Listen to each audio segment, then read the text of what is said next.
Muy buenos días. Como todos los días, venimos de terminar el comité de emergencia que dirige el presidente de la República para dar a conocer el reporte del día de hoy con respecto a la pandemia de COVID-19 en el mundo. El panorama mundial ha cambiado.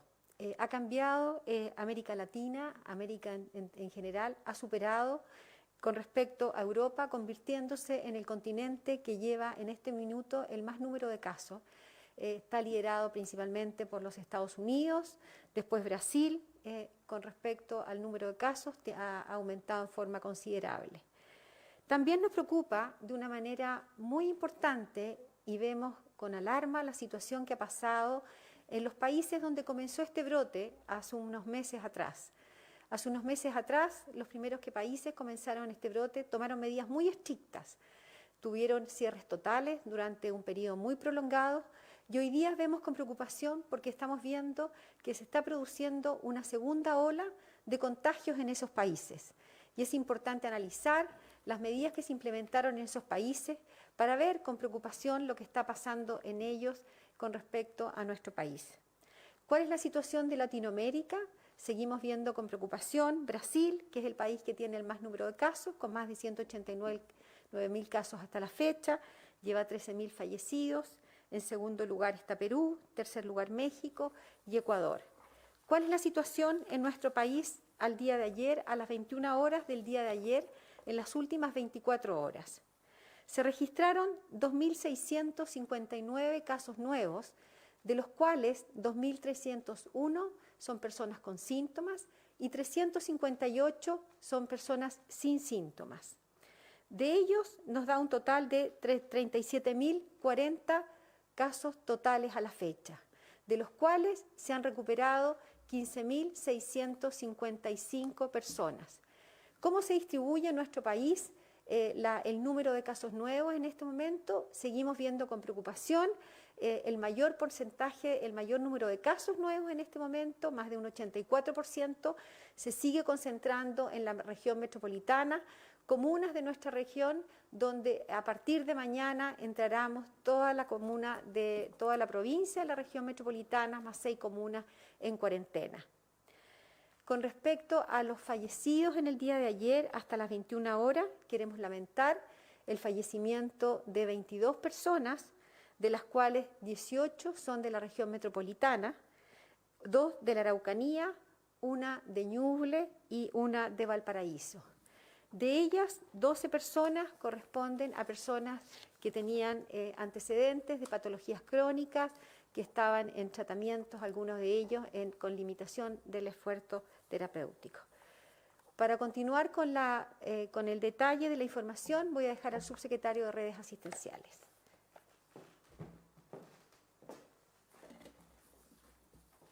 Muy buenos días.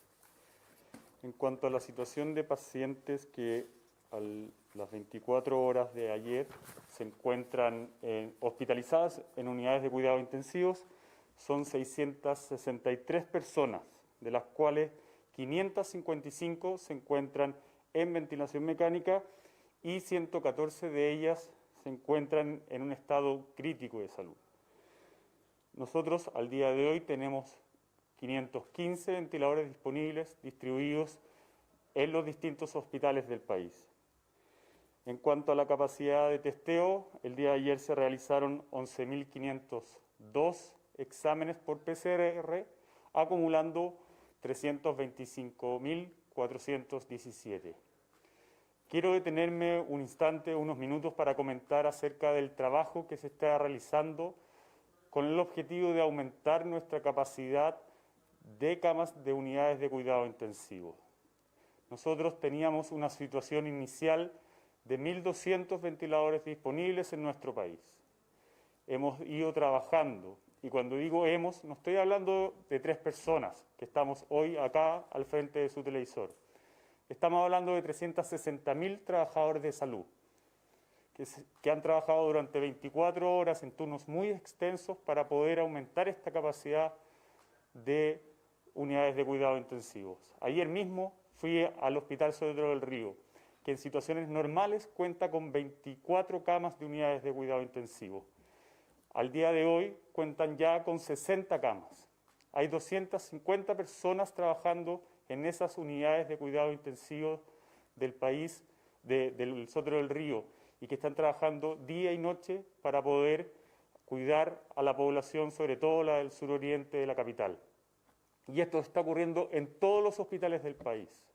Estamos aumentando fuertemente nuestra capacidad hospitalaria, sobre todo en las regiones que tienen una mayor ocupación, como ustedes pueden ver en la región metropolitana, en la región de Antofagasta, en la región de Tarapacá, que son hoy las prioridades para poder atender de buena forma a la ciudadanía que está presentando un mayor nivel de contagio.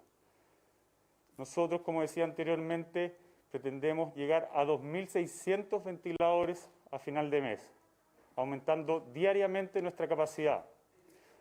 Acabo de dar el ejemplo del Sotero del Río. Solamente durante el día de ayer aumentamos en más de 30 las camas en la región metropolitana. Y eso se va haciendo diariamente con la cantidad de ventiladores que hemos comprado, con la cantidad de ventiladores que nos han donado, con la reconversión de otros ventiladores, otras máquinas de anestesia, ventiladores pediátricos. Pero insisto, acá no es solamente el trabajo de 3 personas, son 360.000 trabajadores de la salud que están haciendo esto posible. Y ellos son los que se están trabajando durante 24 horas en los servicios de paciente crítico, en las unidades de medicina, los servicios de medicina, en los servicios de urgencia del país. Y es por eso que hemos logrado estos resultados hasta este minuto. Pero nosotros necesitamos, nosotros los 360.000 trabajadores, necesitamos la ayuda de la ciudadanía. Necesitamos que se cumplan las medidas que ha impuesto la autoridad sanitaria para poder disminuir la velocidad del contagio que se ha registrado en los últimos días. Y es por eso que hago el llamado a que colaboren, que se pongan en los zapatos de las 360.000 personas que trabajan en los hospitales y en los consultorios del país, y que pensando en ellos y en sus familiares, en los adultos mayores sobre todo, cumplamos la cuarentena. Es un sacrificio que tenemos que realizar para poder disminuir la velocidad de contagio y poder cumplir con el cuidado que cada uno de los ciudadanos de nuestro país se merece. Quedo atento a sus preguntas.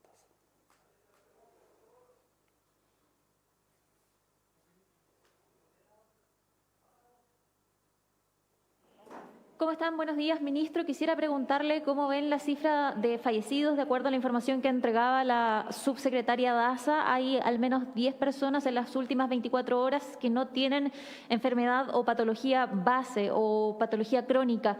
¿Cómo están siguiendo el tema de la letalidad y qué pasa con este número de fallecidos que hemos conocido hoy? Bueno, tal como lo hemos dicho en anteriores ocasiones, nuestra tasa de letalidad es bastante baja. Obviamente lamentamos cada uno de los fallecimientos y enviamos nuestro sentido pésame a todas estas familiares de estas 22 personas que han fallecido, independientes si sean personas mayores o tenían o no enfermedades de base. A nosotros nos preocupa cada uno de los ciudadanos del país y es por eso que estamos haciendo nuestros esfuerzos en donde estos pacientes están siendo hospitalizados para poder mantener una tasa de letalidad que es de las más bajas del mundo. Si lo comparamos con ciudades que tienen una modernidad y un ingreso per cápita tan alto como podría ser Nueva York, estamos hablando de que nosotros tenemos una tasa de letalidad de 8 veces menos en cuanto a pacientes que se tratan en unidades de cuidado intensivo. Y nuestra intención y la de las personas que trabajan en los hospitales, en los consultorios del país, es seguir en esa tendencia. Pero nosotros necesitamos también de la ayuda de la ciudadanía. Esto no lo podemos hacer todo. Tenemos que estar todos unidos en contra de este virus, de esta pandemia. Muy buenos días. Mi pregunta, ministro, relacionada con el traslado de los pacientes. El fin de semana, ante la saturación del sistema, se concretaron más de 70 traslados en la región metropolitana. Ya comenzaron a verse entre otras regiones, hoy a Concepción, ayer incluso a Rancagua. ¿Hay algún apoyo para las familias, para que puedan asistir también a sus familiares, digamos, en cuanto a información, apoyo para también trasladarlos a ellos? Voy a contextualizar. Nosotros, desde el año 2009, tenemos una unidad de gestión centralizada de camas que realiza la gestión de traslado de más de 8.000 personas al año en situación normal, es decir, 20, 25 traslados diarios. Como mencionaba usted, en estos minutos estamos realizando hasta 70 traslados diarios, para lo cual nos hemos preparado. Hemos reforzado esa unidad y obviamente hemos podido llegar a trasladar esa cantidad de personas. Y lo vamos a seguir realizando. Nosotros necesitamos disponer, y lo hemos hecho desde el día 1, de la totalidad de las camas. A nosotros no nos interesa si es FONASA, si es ISAPRE, si es una cama pública, si es una cama privada, si el paciente es de Arica o es de Magallanes. A nosotros lo que nos interesa es poder otorgarle el cuidado que él necesita, que esa paciente necesita.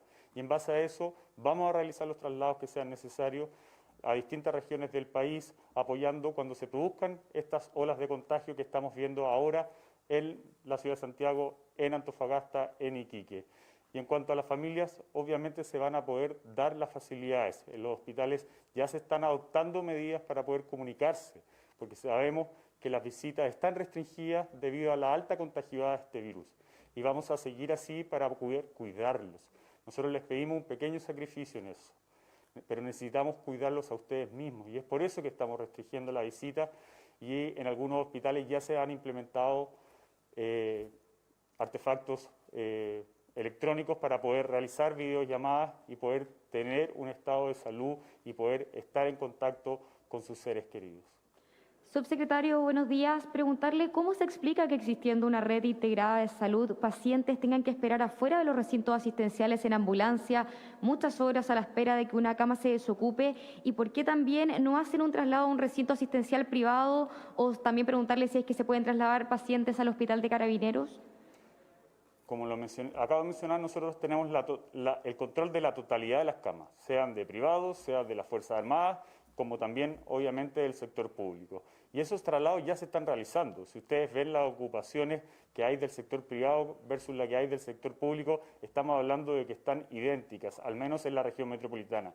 ¿Y eso por qué? Porque se hace un balanceo de los pacientes en cuanto a mantener una ocupación estable en cada uno de los hospitales. Nosotros necesitamos realizar esos traslados y se están realizando todos los días. El día de ayer se realizaron más de 50 traslados, independiente que sean a prestadores públicos, a prestadores privados, a prestadores dentro de la región metropolitana o afuera de la región metropolitana.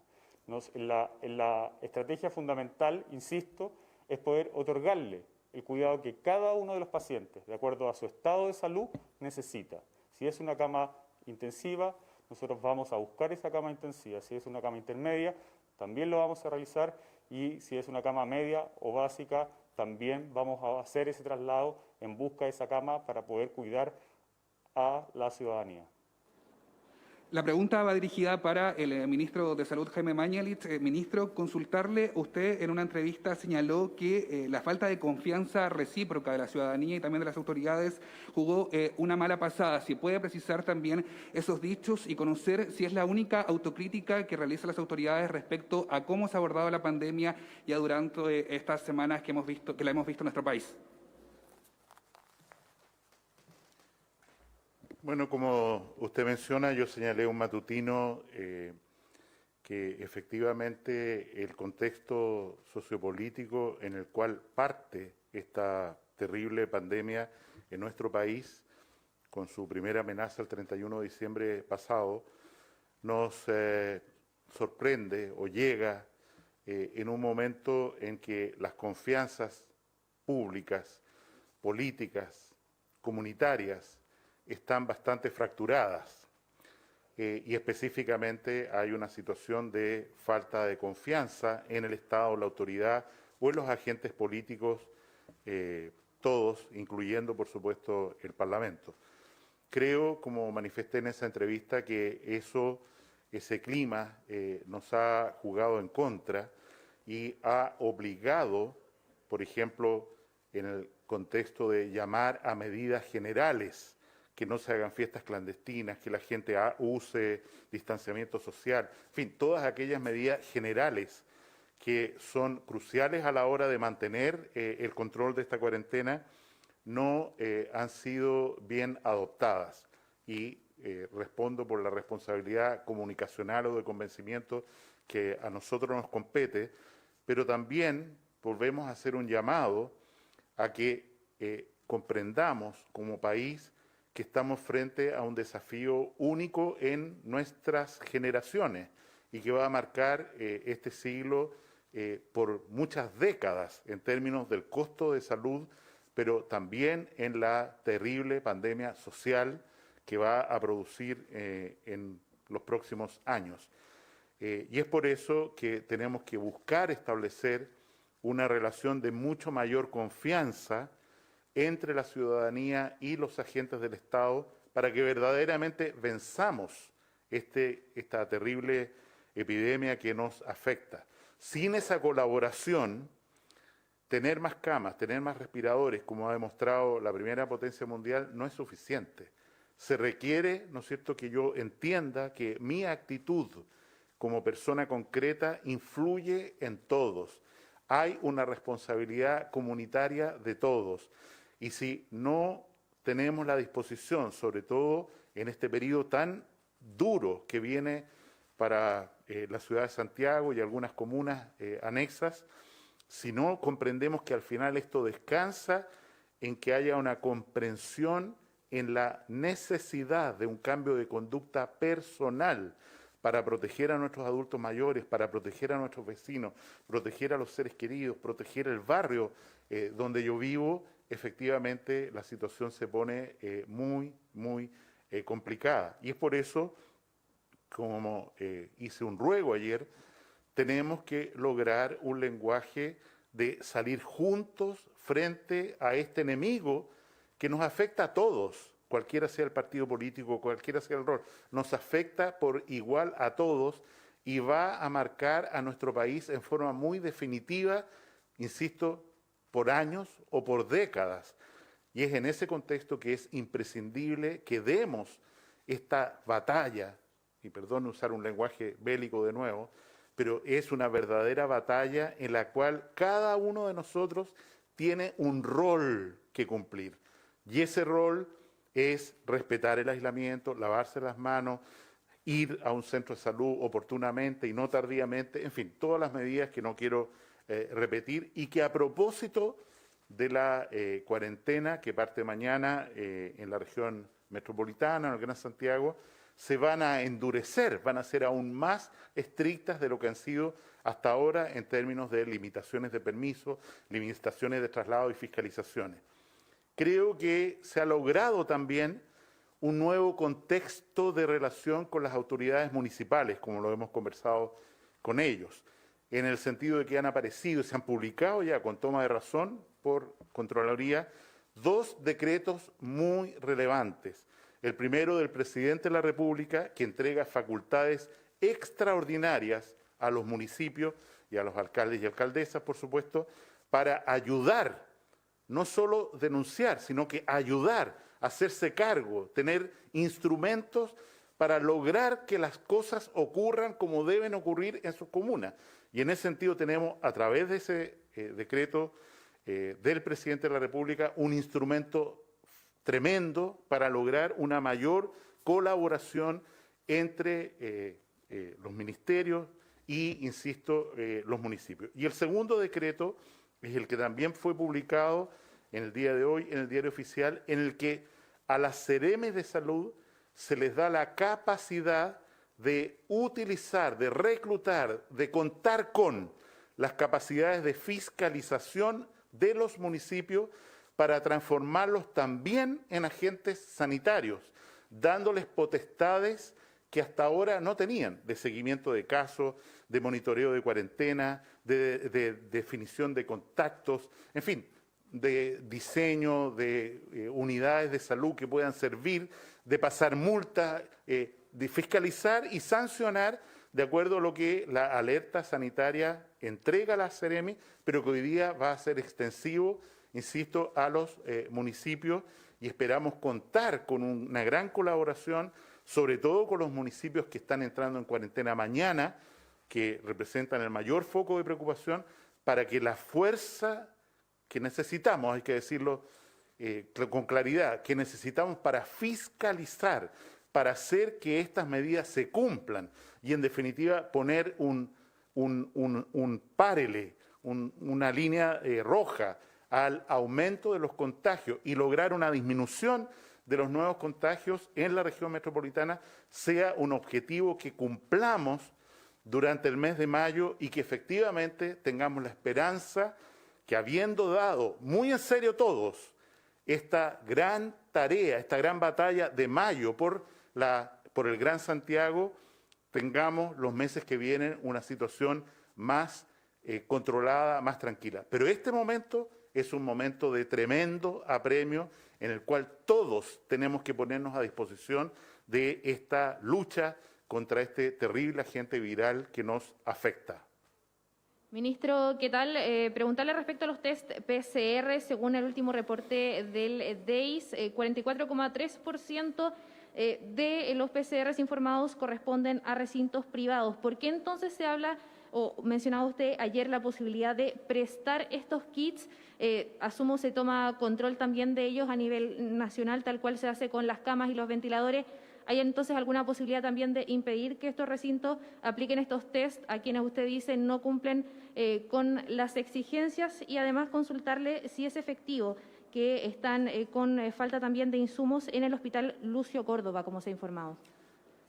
La pregunta que usted hace se refiere a dos temas. El primero, hace 2 días atrás apareció anuncios informales de distintos centros de salud y clínicas que por falta de insumos para hacer el examen PCR iban a tener que limitar el número de exámenes que hacían solo para personas que estaban hospitalizadas o personas que realmente consultaban por síntomas importantes vinculados a una infección, inflamación del sistema respiratorio.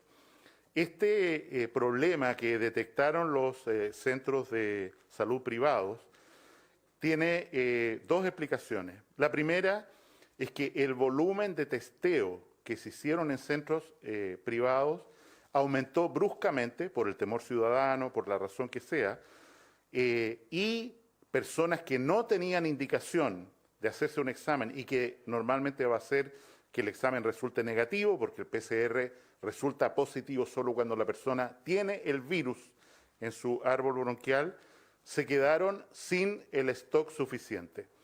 Nosotros colaboramos efectivamente desde el Ministerio de Hacienda y el Ministerio de Salud para que estos insumos que necesitaban los laboratorios y que se estaban quedando no sin stock, con un stock de pocos días, fuera recuperado en el día de ayer a través de la llegada de una cantidad importante de insumos e hicimos todas las gestiones como autoridad para liberar rápidamente de aduana y los trámites que correspondan, y en ese sentido esta amenaza de que no iban a tener insumos, en definitiva, no se materializó. Al respecto, quiero señalar 2 cosas. Primero, rogamos encarecidamente que efectivamente, a pesar del incentivo económico que significa hacer estos exámenes se hagan cuando la autoridad sanitaria ha indicado.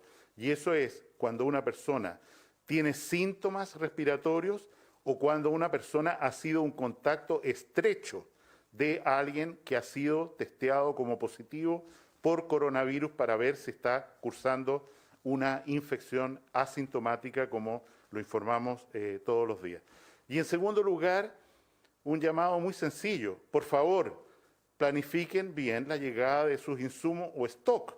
No es entendible que una gestión adecuada en un recinto asistencial no prevea, ¿no es cierto?, un aumento del uso de un determinado insumo y no acelere la llegada de insumos, insisto, que están disponibles en el mundo, no es que no estén, que están disponibles para permitir la continuidad. Pero me centralizo, los exámenes PCR están indicados por nuestro Consejo Asesor en circunstancias determinadas que son las que acabo de repetir y ojalá los centros privados contribuyan, no generando colas de cuadras para gente que quiere, por razones a veces no justificadas, hacerse un examen, sino que se concentre en hacer los exámenes de acuerdo a lo que ha precisado la autoridad sanitaria y nuestro Consejo Asesor.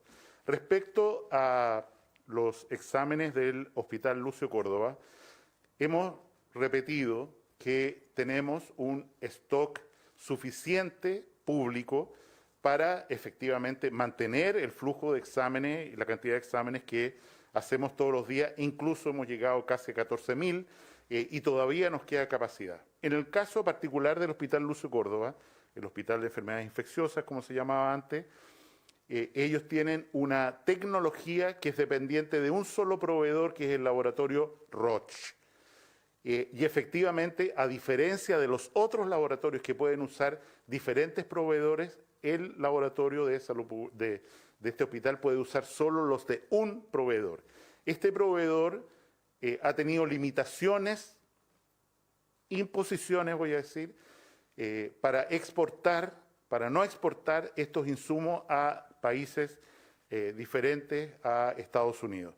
En ese contexto, nosotros tenemos para el Hospital Lucio Córdoba un stock suficiente de insumos para que sigan haciendo, pero es evidente y de prudencia que algunos de los exámenes que hace Lucio Córdoba hoy día, que prácticamente procesa la totalidad de 4 servicios de salud de la región metropolitana, sean transferidos a otros centros, que el Hospital Félix Bulnes, por ejemplo, que efectivamente tiene una capacidad ociosa para poder recibir más exámenes y seguir con el flujo, y en ese sentido yo llamaría a la calma y a no dejarse llevar. Quiero volver atrás.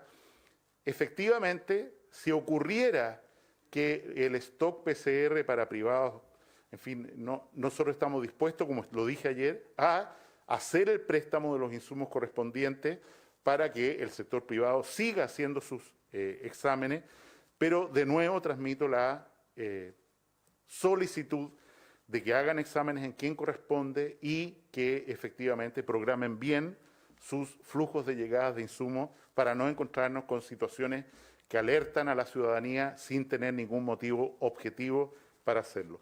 Termino y agradezco. Estamos en un momento muy difícil, hay que reconocerlo y hay que decirlo con todas sus letras.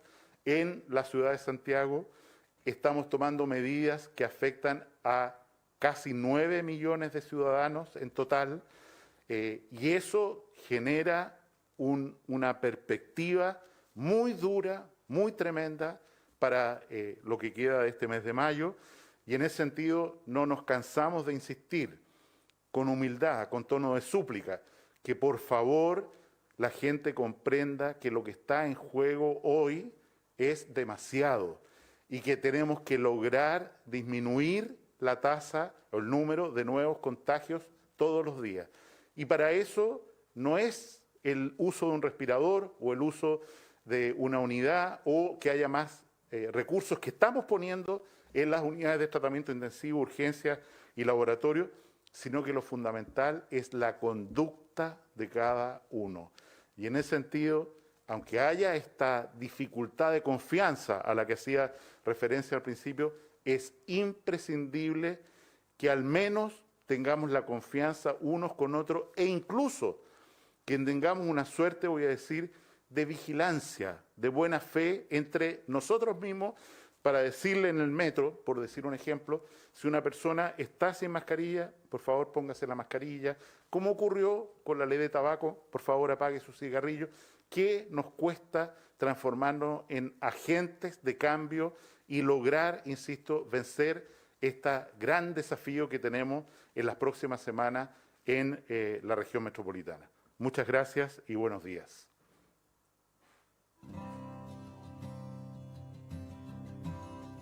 Transmitió el Gobierno de Chile. Agradecemos a los canales de televisión y radioemisoras que integraron esta red voluntaria.